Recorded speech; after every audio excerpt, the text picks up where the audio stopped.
안녕하세요 여러분. 오늘 알고리즘 1장 부분을 공부해 보도록 하겠습니다. 교과서의 1장 부분입니다. 1장 부분은 알고리즘에 대한 전체적인 소개예요. 자, 어떤 내용이 들어가 있는지 한번 볼까요? 처음에 알고리즘이란 무엇인가, 이런 문제가 나오죠. 알고리즘이란 우리가 너무나 많이 쓰고 익숙한 용어이죠. 알고리즘이 뭐지? 그러면 알고리즘은 해법이야, 이렇게 얘기를 하면 됩니다. 알고리즘은 해법이고, 조금 더 자세히 말하면 문제를 해결하는 단계적 절차, 이렇게 얘기하면 됩니다. 이거 시험 문제 내가 냈는데 굉장히 많은 학생들이 잘 못 쓰는 경우가 많아요. 지금서부터는 여러분들이 외워놓으세요. 알고리즘이 뭐야? 알고리즘은 문제를 해결하는 단계적 절차야, 이렇게 얘기를 하면 됩니다. 알고리즘은 문제를 해결하는 단계적인 절차 또는 방법이다. 이 단계적이라는 게 굉장히 중요해요. 우리가 프로그램이라는 건 굉장히 단계적으로 하나하나 풀어나가잖아요. 그래서 이 단계적이라는 말이 굉장히 중요하다. 그리고 또 하나 중요한 부분이 자료구조 더하기 알고리즘은 프로그램이다, 이런 얘기가 있어요. 자료구조와 알고리즘, 여러분을 지난 학기에 자료구조를 배웠잖아요. 내가 이번에 몇몇 학생들은 자료구조를 복학했는데 자료구조 안 배운 학생들 같은 경우에는 내가 수업을 내년에 들으라고 그랬어요. 자료구조를 배우지 않고 알고리즘을 바로 배우기는 조금 어려워요. 또 자료구조 하면서 굉장히 어려운 프로그램에 대한 훈련도 많이 하잖아요. 그런 과정이 없이 알고리즘 하기는 조금 어렵다. 그래서 내가 그렇게 권유를 했었는데, 그렇다고 해서 알고리즘을 꼭 이번 학기에 배우지 않으면 3학년 때 배우는 다른 과목들의 지장이 많으냐 하면 그거는 또 아니거든요. 그러니까 알고리즘은 어느 정도 자료구조하고 밀접한 관계가 있다. 그리고 이제 자료구조가 선수 과목이다, 이렇게 생각을 해주면 되겠습니다. 그래서 우리가 좋은 프로그램을 짜려면 좋은 자료구조와 좋은 알고리즘을 써야지만 돼요. 그렇지 않으면 좋은 프로그램 짜기가 어렵습니다. 자, 요것도 외워야지 됩니다. 알고리즘의 특성이 4가지가 있어요. 자, 내가 어떤 알고리즘을 하나 만들었어. 야, 여태까지 없었던 새로운 알고리즘을 만들었어. 이런 경우가 있는데, 그 경우는 이제 굉장히 좋은 일이죠. 아주 굉장히 훌륭한 일이에요. 여태까지 없었던 알고리즘을 하나 새로 만들면, 보통, 전산학 하는 대학에서는 박사학위를 하나 받을 수 있는 정도의 일이에요. 그래서 알고리즘은 그만큼 굉장히 중요하고 어렵다. 그런데 내가 어떤 알고리즘을 잘 만들었다면 그 알고리즘 이 4가지 조건을 만족해야 된다. 이것도 여러분들 외워놔야 됩니다. 일단 첫 번째, 정확성이 있어야 돼. 알고리즘은 어떠한 입력이 주어지더라도 항상 올바른 올바른 정답을 줘야지 된다. 당연한 얘기겠죠. 정확성이 있고요. 그 다음에 수행성이라는 건 뭐냐면 알고리즘은 수행 가능해야 한다. 다시 말해서 컴퓨터에서 수행할 수 있어야 된다, 이런 뜻입니다. 그 다음에 유한성, 그 다음에 이것도 굉장히 중요해요. 일정한 시간 내에 종료가 되어야 한다. 어떤 알고리즘은 정답을 맞춰내는 정확성도 있고 컴퓨터에서 동작될 수 있는 프로그램으로 만들 수도 있기 때문에 수행성도 있는데, 이거는 시간이 한 100년쯤 걸릴 것 같은데, 그러면 이건 알고리즘이라고 얘기할 수 없어요. 일정한 시간 내에 종료가 되어야 한다. 그래서 유한성이라는 게 있고요. 그 다음에 이제 이 효율성, 이게 굉장히 중요하죠. 이게 알고리즘을 공부하는 사람들의 가장 핵심 포인트는 이 효율성이에요. 알고리즘은 효율적일수록 그 가치가 높아진다. 알고리즘의 효율에 대한 얘기는 얼마나 빠른 시간에 그 문제를 해결하느냐 하는 거예요. 이거에 대한 얘기는 정말 알고리즘 시작서부터 끝까지 계속해서 나오는 얘기예요. 그러니까 알고리즘의 특징이 뭐지? 정확성, 수행성, 유한성, 효율성. 이거를 여러분들이 외워야지 되겠습니다. 자, 알고리즘의 우리 교과서 1장에서 알고리즘의 여러 가지 예들을 설명하고 있어요. 예 중에 하나가 가장 큰 수 찾기. 이거는 여러분들 처음에 프로그램 배울 때 하잖아요. 그렇죠? 맥스 값 찾기, 미니멈 값 찾기, 이 가장 큰 수 찾는 문제. 두 번째는 가장 큰 수가 아니라 원하는 값을 찾는 문제. 내가 데이터가 100개가 있는데 그 중에 내가 37이라는 값을 찾고 싶은데 그것이 몇 번째 데이터인가. 이거를 찾는 문제가 탐색 알고리즘이에요. 탐색이라는 중요한 분야입니다. 탐색 알고리즘이 하나의 중요한 알고리즘이고요. 그러니까 우리가 보면 자료구조 시간에도 탐색과 그 다음에 정렬은 배우잖아요. 그렇죠? 이 두 가지는 탐색과 정렬은 알고리즘이지 자료구조는 아니잖아요. 물론 자료구조하고 연계가 되어 있긴 하지만 그런데 자료구조에서도 그걸 배워요. 왜냐하면 자료구조에서 사용하는 배우는 그 자료구조와 연관이 돼서 어떻게 알고리즘이 구성되는지를 공부하기 위해서 이 탐색은 아주 많이 나오죠. 정렬하고 탐색은. 아는 대로 탐색은 순차 탐색, 앞에서부터 쭉 찾는 경우가 있고, 그 다음에 이진 탐색은 정렬이 되어 있을 때 반씩 이렇게 쪼개서 찾는 거죠. 그 다음에 또 한 부류의 알고리즘이 동전 거스름돈 주는 문제가 있어요. 이러한 알고리즘을 우리가 그리디 알고리즘, 우리말로는 탐욕 알고리즘이라고 얘기를 합니다.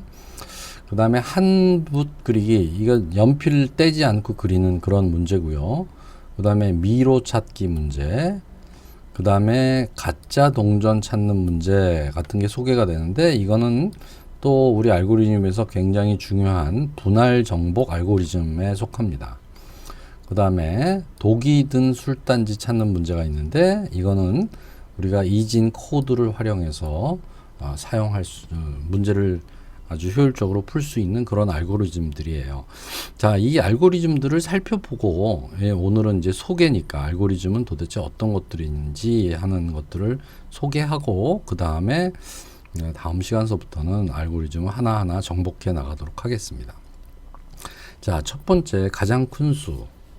자, 여기에 카드가 둘, 넷, 여섯, 여덟, 10개가 있네요. 이 10개의 카드가 있는데, 이 10개 카드에서 가장 큰 수를 찾아보세요. 얼마예요?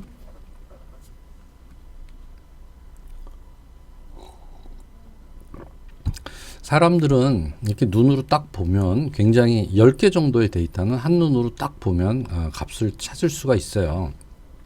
사람 굉장히 뛰어난 거죠. 그러니까 여기서 보면 90이 제일 크네라는 거 금방 알 수 있어요. 근데 90이 제일 크다라는 거를 어떻게 알았었을까요?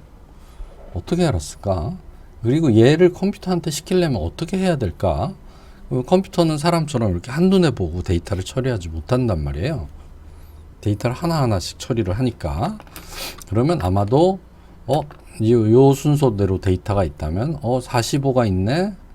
20은 45보다 작네. 35도 작네. 60은 45보다 크니까 현재까지 제일 큰 값은 60이네. 55는 그거보다 작고 10도 그거보다 작고 90은 60보다 크네. 그러니까 이제 90이 제일 큰 값이 됐고 85는 그거보다 작고 25도 그거보다 작고 75도 그거보다 작으니까 이제 90이 가장 큰 값이구나 라고 계산을 하는 거예요. 그러니까 만약에 내가 10개의 데이터 중에서 가장 큰 값을 찾는 알고리즘을 만들어라. 그러면 어떻게 하면 되겠습니까? 이 10개를 데이터로 저장해 놓고 배열에다 저장해 놓는 게 가장 좋겠죠. 배열에 저장해 놓고 배열의 맨 앞에 있는 원소를 max라고 한 다음에 거기서부터 맨 뒤까지 쭉 반복을 하면서 max보다 더 큰 값이 있으면 그 값을 새로운 max로 바꿔주는 과정이 되겠죠. 그게 알고리즘이에요. 그렇게 하면 아까 얘기한 알고리즘의 이 네 가지 이 특성을 만족시키면서 문제를 해결할 수 있어요. 그게 알고리즘이에요. 문제를 해결하는 단계적 절차. 자, 이거는 너무 쉬웠어. 자, 그러면 임의의 수를 찾는 탐색 문제로 한번 가봅시다. 탐색은 굉장히 중요해요. 예를 들면 만약에 무슨 주민등록증으로 어떤 데이터가 저장이 되어 있는 만약에 뭐 경찰청 같은 데가 있다 그러면 어떤 사람의 주민등록 번호를 입력하면 그 사람의 데이터는 그 사람에 해당하는 신상 데이터가 이렇게 나와야지 돼.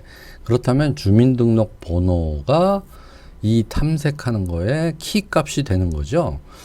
그래서 물론 지금이야 뭐 데이터베이스를 쓰겠지만 데이터베이스가 아니라 그런 일을 하는 우리가 프로그램을 만들어서 탐색을 해야지 된다면 어떠한 방법이 가능할까요?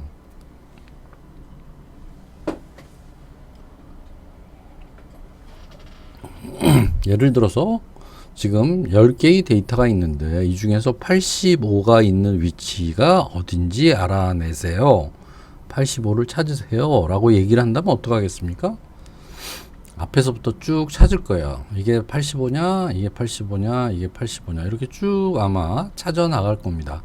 그래서 85가 여기 있네. 그러면 이 자리를 반환해 주면 되겠죠. 이 자리를 리턴해 주면 돼요.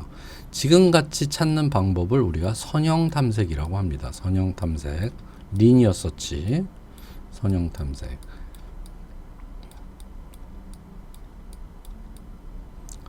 자, 선형 탐색은 여기서부터 앞에 값서부터 끝까지 한번 쭉 훑어주면 돼요. 그러니까 속도 굉장히 빠르죠.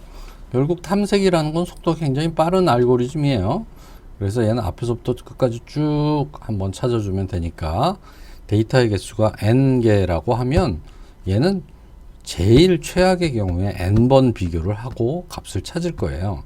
평균적으로는 2분의 n번 비교하겠죠. 평균적으로는 앞에 있을 수도 있고 뒤에 있을 수도 있고 중간쯤에 있을 테니까 평균은 그러면 2분의 n만큼 데이터를 비교하면 원하는 값을 찾을 수 있는 알고리즘이 되는 거죠. 자, 그런데 만약에 이 10개의 데이터가 이렇게 정렬이 되어 있다고 가정을 해봅시다. 정렬이 되어 있다면 자, 이거는 선형 탐색보다 훨씬 유리하게 찾을 수 있는 방법이 있어요. 여러분 알죠? 이진 탐색이에요. 내가 찾고자 하는 값이 85야. 그러면 내가 이 10개 데이터의 중간값을 찾아. 여기였어요. 그랬더니 만약에 45였어. 그러면 45보다 내가 찾고자 하는 값이 더 크네. 그러면 이만큼은 더 이상 비교할 필요가 없는 거죠. 한 번 비교하면 문제가 반으로 줄어드는 그러한 유형의 문제가 되는 거예요. 그 다음에 또 반을 찾았더니 75가 됐고 75는 아직도 내가 찾는 값보다 작네. 그럼 이만큼은 또 더 이상 문제가 되지 않는 거예요. 그래서 내가 85라는 값을 찾는데 걸리는 시간이 얘는 3번 만에 찾을 수 있는 거죠.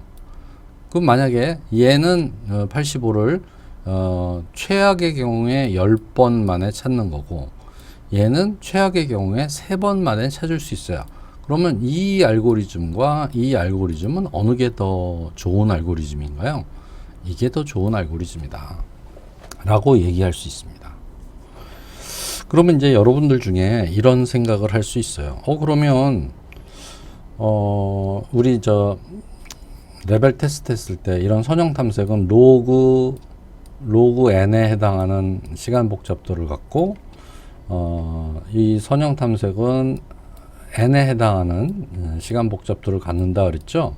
그러면 n하고 로그 n은 n이 커질수록 로그 n이 훨씬 더 작아지니까 예를 들면 n이 1000이면은 로그 n은 10밖에 안 되잖아요. 1000은 약 1024하고 비슷한 숫자니까 2의 10승이니까 로그 2의 10승은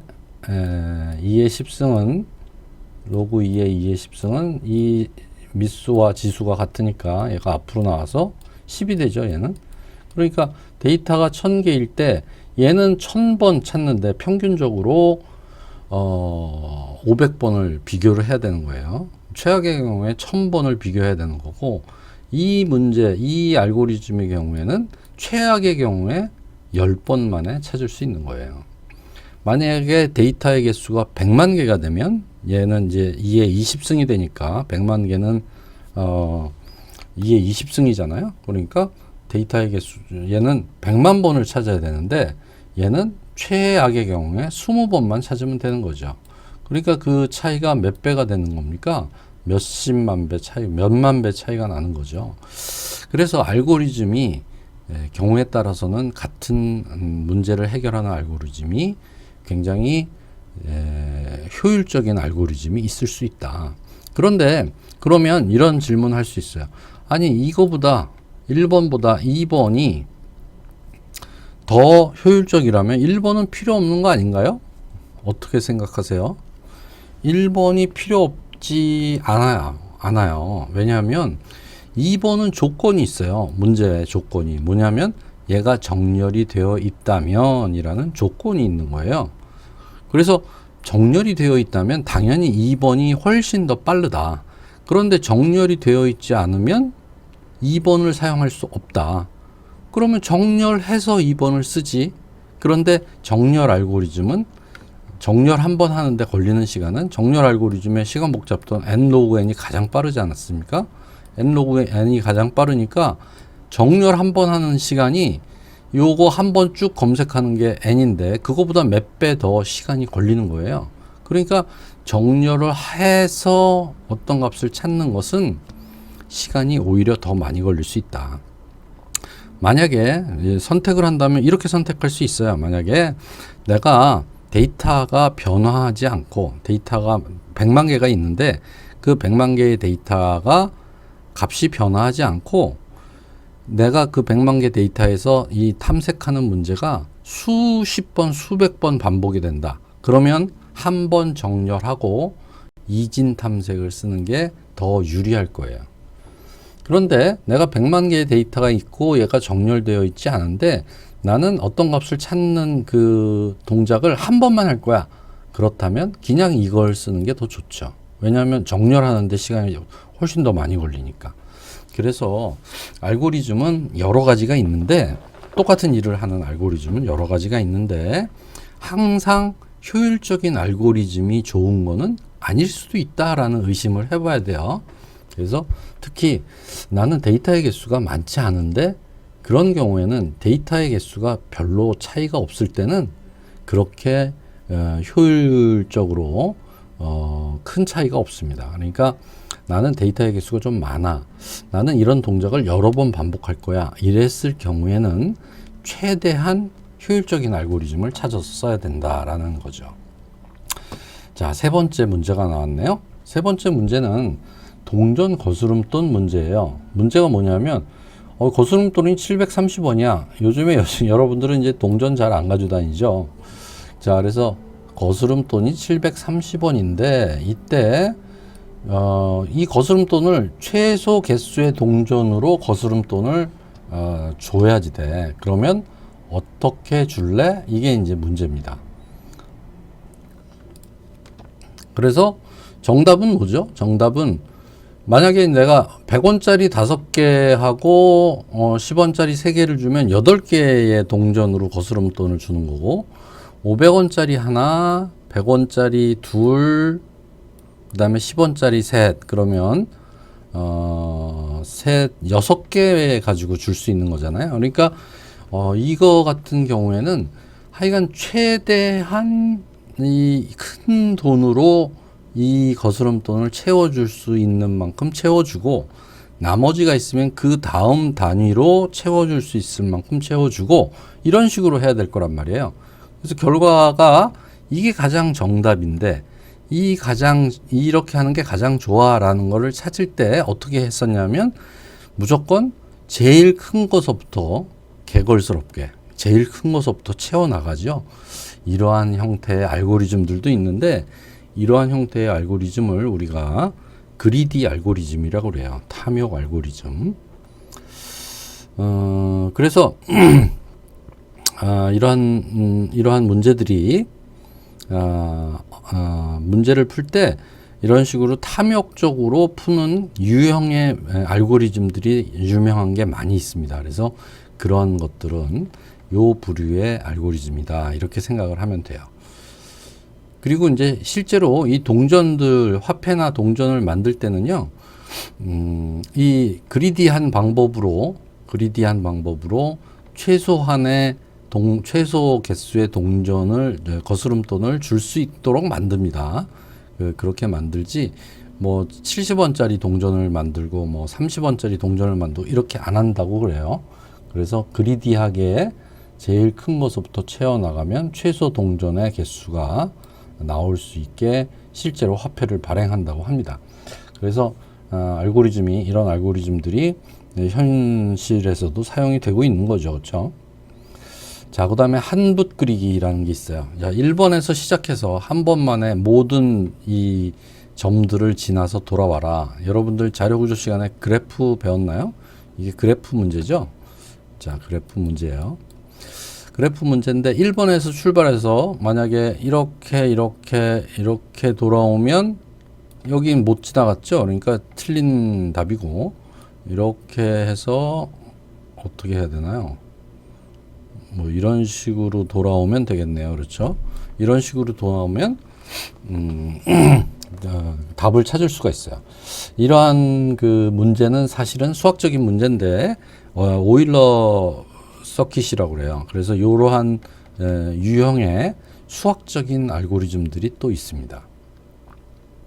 이거는 이제 사실은 그거를 모르면 풀 수 없는 그런 문제들이에요. 그 다음에 이제 미로 찾기 문제가 있습니다. 미로 찾기. 내가 여기서 출발해서 미로를 찾아 나가야지 되는데, 자, 내가 이렇게 사람들은 이렇게 직관력이 있으니까 얘는 어디로 나가면 되나, 요렇게 나가면 되겠구나, 요렇게 나가면 되겠네 라는 거를 이렇게 찾아서 나갈 수가 있는데, 만약에 사람이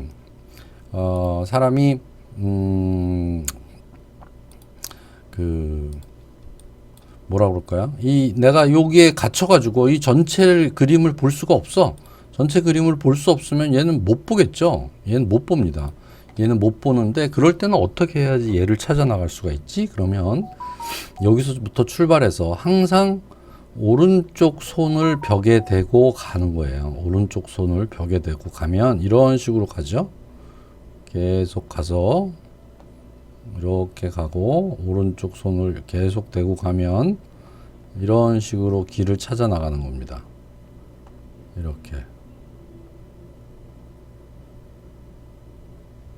이렇게 찾는 거죠. 그래서 이 오른손 법칙이라는 게 있는데, 미로 찾기를 오른손 법칙으로 하면 적어도 같은 길을 2번 반복하지는 않겠구나. 그렇죠? 만약에 내가 위에서 이렇게 볼 수 있으면, 여기는 쓸데없이 돌아다니는 건데 여기서 그냥 이쪽으로 하면 더 빠른데 라는 걸 알 수 있지만, 그거는 입력 데이터에 따라서 미로가 어떻게 생겼는지에 따라서 다를 거 아니에요. 그렇죠?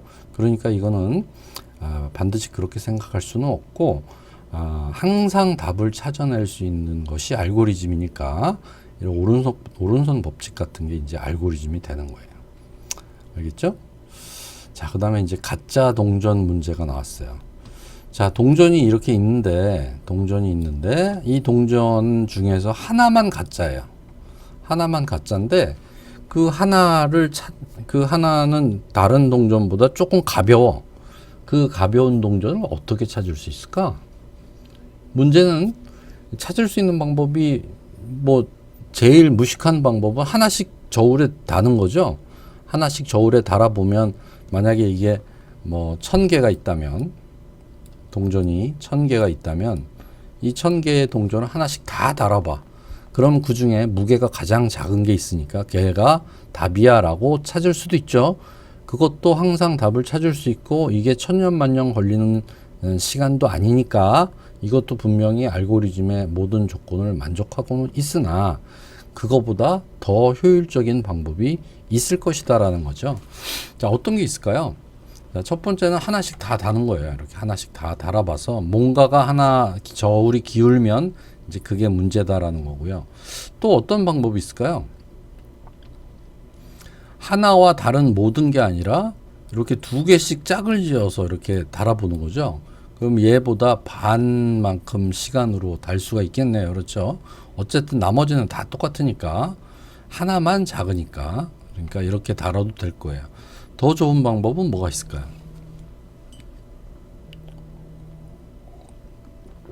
그러니까 이 방법은 1000번이 드는 거고 이 방법은 500번을 비교하는 거죠. 둘 다 알고리즘이에요. 값을 항상 만들어낼 수 있으니까. 그러면 더 좋은 방법은 뭘까? 세 번째 방법이 있다는 거예요. 세 번째 방법은 1000개를 반씩 나눠요. 반씩 나눠서 500개씩 이렇게 덜어 놓습니다. 그런데 이 500개 중에 어떤 하나가 가벼울 테니까 전체도 가볍겠죠? 그래서 어느 한쪽이 기울어질 거예요. 그러면 만약에 이쪽이 가볍다면 이 중에 가짜가 있다는 거죠. 그럼 나머지 이 500개는 더 이상 비교할 필요가 없다. 그렇죠? 더 이상 비교할 필요가 없는 겁니다. 우리가 이런 유의 문제들이 많이 있네요. 생각을 해보니까. 그렇죠? 그 다음에 또 여기에서 반씩 나누어서 그렇죠? 여기서 반씩 나눠서 또 이쪽이 가볍다면 이제 이 안에 이쪽은 이제 버리고 이 안에 가짜가 숨어 있을 거야 라는 걸 알 수가 있죠. 이런 식으로 반씩 쪼개서 하면 1000개의 동전이 있을 때 가짜 동전을 찾아내는 방법은 10번만 저울에 올려놓으면 찾을 수가 있는 거예요. 10번만 저울에 올리면 어떤 동전이 가짜인지를 찾아낼 수 있다. 만약에 이게 실제로 이런 비슷한 일이 있을 때 어떤 사람은 이 세 번째 알고리즘을 사용해서 뭐 한 10분 만에 이게 가짜이네요라고 찾아내는 사람이 있고 어떤 사람은 이렇게 무식한 방법으로 해가지고 뭐 한 3시간 만에 값을 찾아냈다면 가짜 동전을 찾아냈다면 어떤 사람이 더 유능한 사람인가요? 이 사람이 더 유능한 사람이 되겠죠. 당연히 현실 세계에서도. 그래서 이제 이런 유의 문제가 있는데 이런 유의 문제가 우리가 divide and conquer라고 얘기하는 divide and conquer 라는 유형의 알고리즘들이에요. 분할해서 정복한다라는 또 유형의 알고리즘이 있어요. 이런 유형의 알고리즘들도 우리가 공부를 할 겁니다. 자, 요게 이제 마지막입니다. 마지막인데 이거는 이제 옛날 얘기가 있어요. 옛날 얘기가 있는데 어느 나라의 왕궁에 외국 첩자가 숨어들었어요. 외국 첩자가 숨어들었는데 경비가 이제 그 사람을 발견했어요. 발견해가지고 야 이놈아 너 누구냐 이래가지고 신문을 했더니 외국 첩자예요. 외국 첩자를 신문을 해봤더니 이 사람이 이 외국 스파이가 왕을 죽이기 위해서 이 술 창고에 가서 술병에다가 독약을 넣은 거예요. 독약을 넣었어. 근데 이 술병이 1000개나 있어. 1000개의 술병이 있는데 1000개의 술병에 독을 넣었어. 그래서 왕이 이거를 먹으면 왕만 먹을 수 있는 술인데 왕이 이걸 먹으면 죽는 거야. 그래서 이제 그거를 자백했어요. 그 스파이가 내가 사실은 저 술병에다가 독을 넣었다. 그런데 그 중에 한 병에만 넣었다. 이렇게 얘기를 한 겁니다. 그러면 여러분들한테 문제를 낼게요. 어떤 독을 넣었나 물어봤더니 그 독을 넣은 술을 먹으면 일주일 후에 죽는다. 그런 문제를 낸 거예요. 그러니까 내가 이거를 이 귀한 술을 다 버릴 수는 없고 이 중에 하나만 독이 들어있는데 걔만 찾아내면 되는데 어떻게 해야 그 희생을 줄이면서 찾아낼 수 있을까? 그 독은 이제 무슨 뭐 화학 약품으로 찾아낼 수도 없고 사람이 먹어봐야만 알 수 있다는 거예요. 그 먹어도 금방 죽는 것도 아니고 한 일주일쯤 지나서 죽는다는 거예요. 이제 왕이 술을 빨리 먹고 싶은데 어느 게 독이 들었으니까 야 이걸 술을 먹지 못하니까 이제 그 하인들이 야 이거 큰일 났다 우리 왕한테 혼나게 생겼다 이거 어떡하냐 이랬을 거 아니에요. 자 그러면 어떤 방법으로 이 술단지에 독이 든 술단지를 찾을까 이게 이제 문제입니다. 어떻게 할 수 있을까요?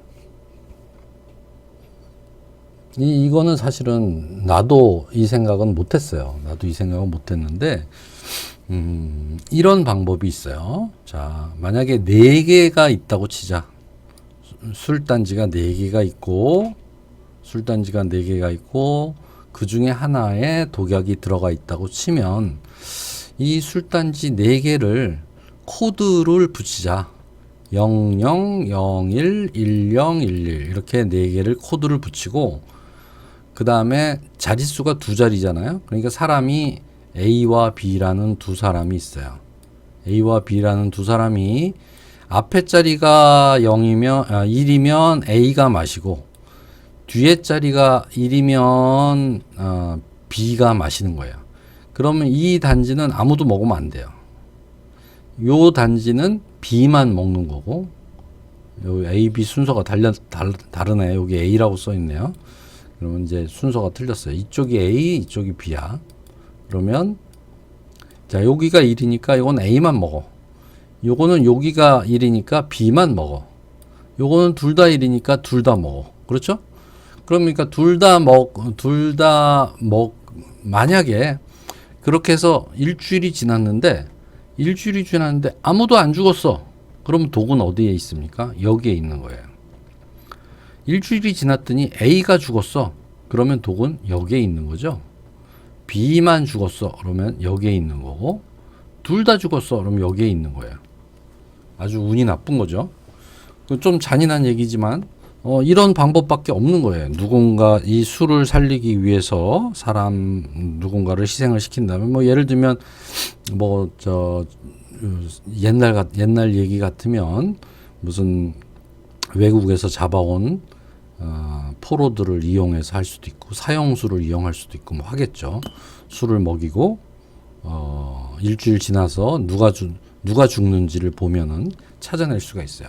그것처럼 이게 1000개의 술단지가 있다면 1000개의 술단지를 표시할 수 있는 코드는 몇 자리 코드가 될까요?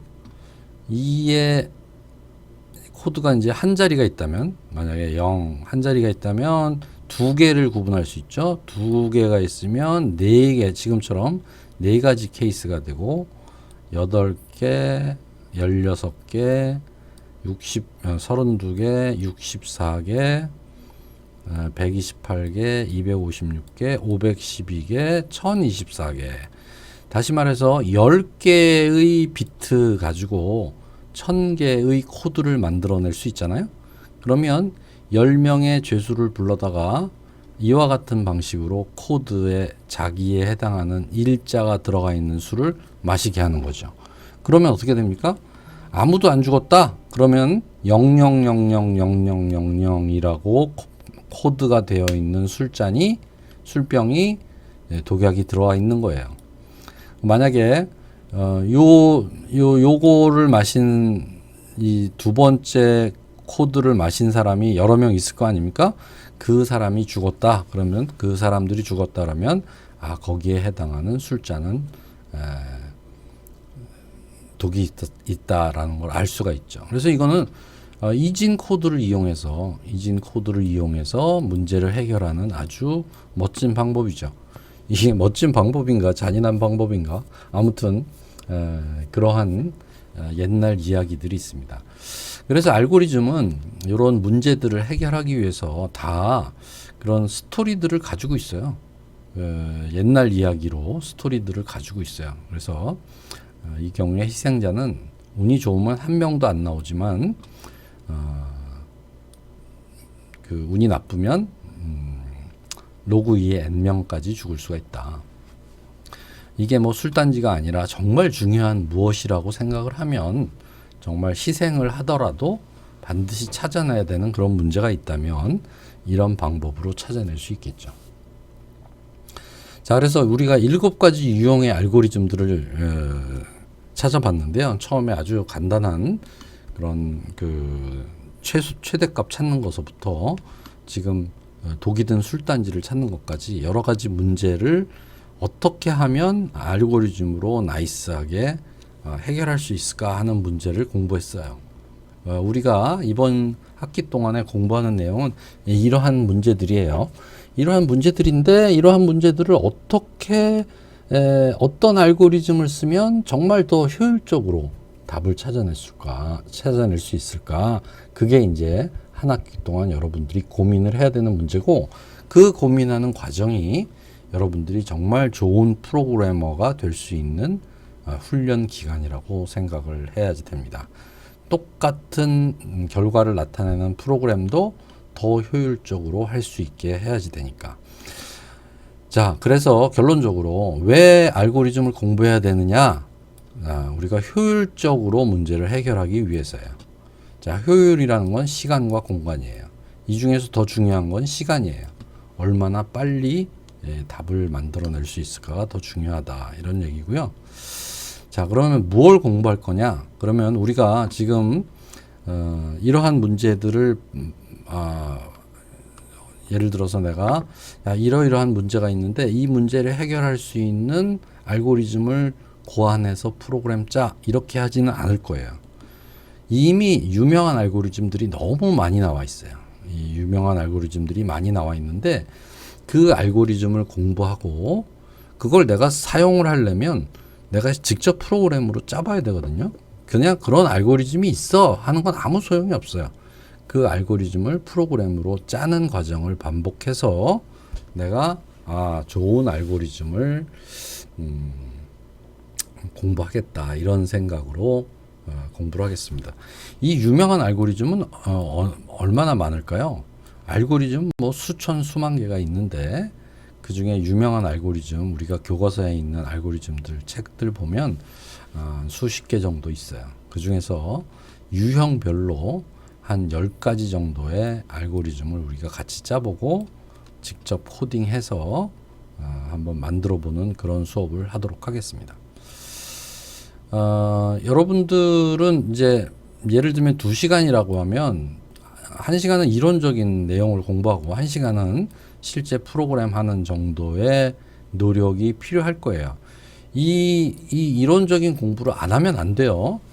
이론적인 공부를 안 하면 알고리즘 공부하는 의미가 없어요. 그러니까 이론적인 공부도 하고, 그 다음에 이론만 알면은 써먹을 수가 없어요. 이런 무슨 알고리즘이 있는데 이거는 프로그램을 나는 한 번도 안 해봤는데 그러면 나중에 써먹을 수가 없기 때문에 한 번은 반드시 알고리즘 이론적인 내용을 공부를 하고 또 한 번은 실습으로 풀어보는 그러한 시간을 갖는 그런 수업이 되겠습니다. 자, 나는 지금 이거 굉장히 빨리 끝낼 수 있을 거라고 생각했는데 시간이 많이 지났네요. 일단 오늘 얘기가 이번 주서부터 대전이 코로나 3단계가 됐어요. 그래서 여러분들 수업을 하러 나올 수도 있을 것 같은데 수업을 하러 나올 수 있을지 아니면 뭐 안 될지 이런 것들 한번 고민하면서 일단은 월요일 수업은 줌으로, 목요일 수업은 동영상으로 이렇게 진행하는 걸로 하겠습니다. 만약에 바뀌게 되면 다시 한번 내가 연락을 하도록 할게요. 자, 오늘 여기까지 했습니다. 수고했습니다.